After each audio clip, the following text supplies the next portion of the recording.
Le Real Madrid donc va finalement jouer ici face au Celta Vigo donc ce week-end ici.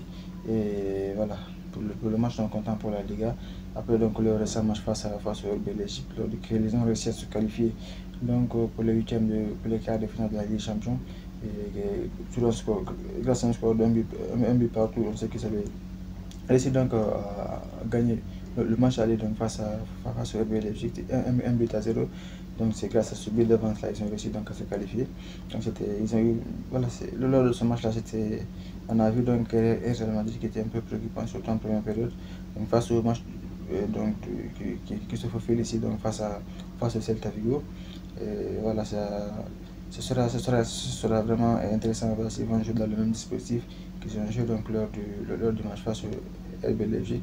On sait que ce dispositif-là en 4-2-3-1 n'a pas vraiment porté fruit donc, parce que pour preuve donc pour la mi-temps il a changé son dispositif là avec la sortie de Camavinga. Il a rentré donc de Rodrigo, il est revenu donc à une formation beaucoup plus stable.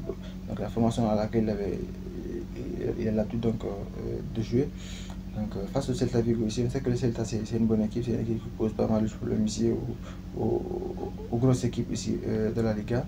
Donc ça serait intéressant à voir donc quel 11 il va aligner.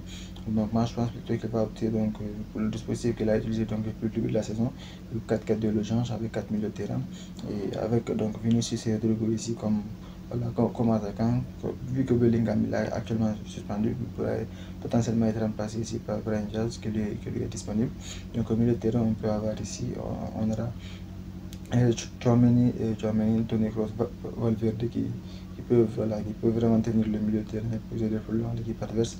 Côté de la défense, voilà, on a vu le retour de Rudiger qui a été très intéressant aussi, qui a réalisé un très bon match face au RB Leipzig, donc qui a sauvé les meubles donc à plusieurs reprises. Voilà, donc il y a aussi Lunin ici qui a surclassé, qui est parvenu donc à s'imposer en tant que titulaire et depuis lors il réalise des performances extraordinaires du côté du Real Madrid. Donc le Real Madrid a tous les atouts actuellement voilà, pour pouvoir gagner ce match là face au Celta Vigo, surtout qu'ils sont à domicile.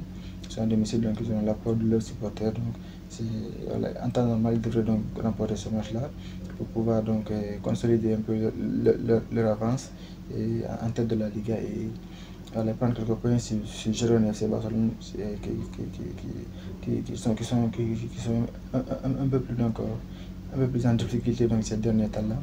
Donc on sait aussi que leur dernier match face à Valence, le Real Madrid n'a pas réussi à gagner ce match-là. Ce match s'est soldé sur un score de 2 buts partout, à raison notamment de l'erreur d'arbitrage de l'arbitre du match qui avait fait une énorme erreur qui a coûté donc le but de la victoire ici au Real Madrid. Voilà, au-delà de ça, donc le match face au Celta Vigo, donc le Real Madrid devrait l'emporter parce qu'il y a une bonne équipe. Il y a pas suffisamment, il y a pas assez de blessés actuellement. Donc ils sont aussi à domicile, donc ils ont tous les atouts pour pouvoir donc remporter ce match-là. Du côté du Celta Vigo, on sait que le Celta c'est une bonne équipe aussi.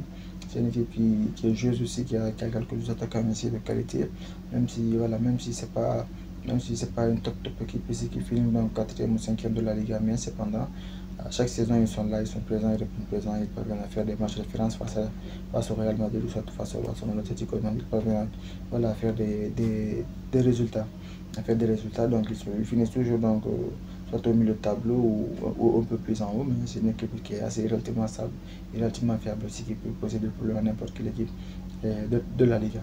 Donc je pense que ce match-là, il va être intéressant à voir et ce serait vraiment intéressant donc, et le Real Madrid donc, a intérêt à remporter ce match-là s'il veut pas donc, se mettre la pression aussi, et se faire rattraper aussi par les concurrents qui sont Girona et le FC Barcelone. Même si le FC Barcelone ils sont actuellement loin derrière le classement, donc ils ont intérêt donc, à remporter ce match-là. Donc c'est tout en ce qui concerne l'analyse de ce match-là. Laissez savoir ce que vous avez passé dans les commentaires. Selon vous, qui peut remporter donc, ce match-là, laissez le savoir dans les commentaires et abonnez-vous à la prochaine.